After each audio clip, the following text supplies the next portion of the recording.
Welcome back everyone to another video. My name is Jarrod. It's wonderful to see you. I'm sorry if I'm a little bit sweaty. It's really warm today. It's 33 degrees. Today I'm going to show you the 5 things I use to make a video. Roll the intro. But there's something holding on in the way of being long gone.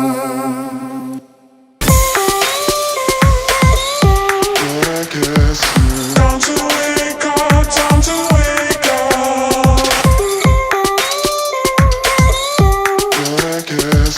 Time to wake up, time to wake up. So one of the first things that I started taking movies and photos with and videos is obviously my phone. I am still rocking an iPhone 6 like I said in my first video. I'm using my phone right now to record this video. I didn't start off using this phone. I started off using my DSLR, but I found out that I was getting good image with the iPhone 6. And it's a lot easier to set up, and for what I was getting, it wasn't really making a big difference using my big camera. So I'm using the iPhone 6s, so I can record in 4K at 30 FPS only if I use the back camera, not the front camera. At the moment I'm using the front camera. That's because that at the moment recording at 720 is not a big deal for me, especially when I'm doing talking head stuff like this. But I use the back camera to record all my slow-mo for my B-roll that you've probably seen. It can do slow-mo at 120. It can do slow-mo at 120 FPS at 1080p, which is great, and that's the only camera I have that does that.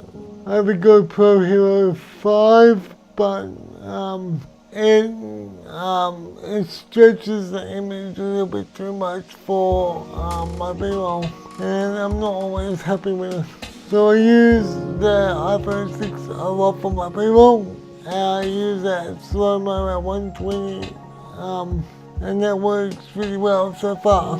Number 2, to go along with the iPhone, I use a gimbal, and the gimbal that I use is the first DJI Osmo Mobile, and I have to say that I got this on a bargain. It was $2.99. I got it just before the second one came out, and I love it. It's probably one of the things that I use the most. Apart from my camera, I use this more than a tripod, I use it more than a microphone, I use it more than any other accessory. I absolutely love it, and it's one of the best things I ever bought to go along with my camera. I can use the app if I want to. I don't have to, but I can, and the app is fairly good. There's a few bugs here and there, and sometimes it crashes on me, but I love this thing. This thing is golden, and it really stabilizes your footage. I've got some amazing B-roll. So you add this with your 120 FPS, and you can get some amazing shots. Number 3, one of the things that people often forget when they're starting to film or make films or create video is the audio. The audio is really, really important, and you can have rough video and you can kind of get away with it, but if you have good audio, then it really makes a difference. If you have bad audio, sometimes you just can't listen to it, and you can't watch it, and you can't get the feel of it. And I only started using this in my last In this video, the last video, and the video before, it's the lapel mic from Rode. It cost me, it was a little bit expensive, it cost me 220 Australian dollars. But if you go back to the first video, I was using an Audio-Technica shotgun mic. And if you listen to that audio and you listen to this, you can really tell the difference. And some people say, but it's a little bit tricky and it takes a bit of time to put on and set up. But because I'm only uploading about once a week, setting up once a week is not that big of a deal for me. I can manage that, and the payoff is incredible. I love this thing. I'm gonna wear it every day. Every time I make a video, it's gonna be on, and that's connected to a portable recorder. This is the Zoom H4n.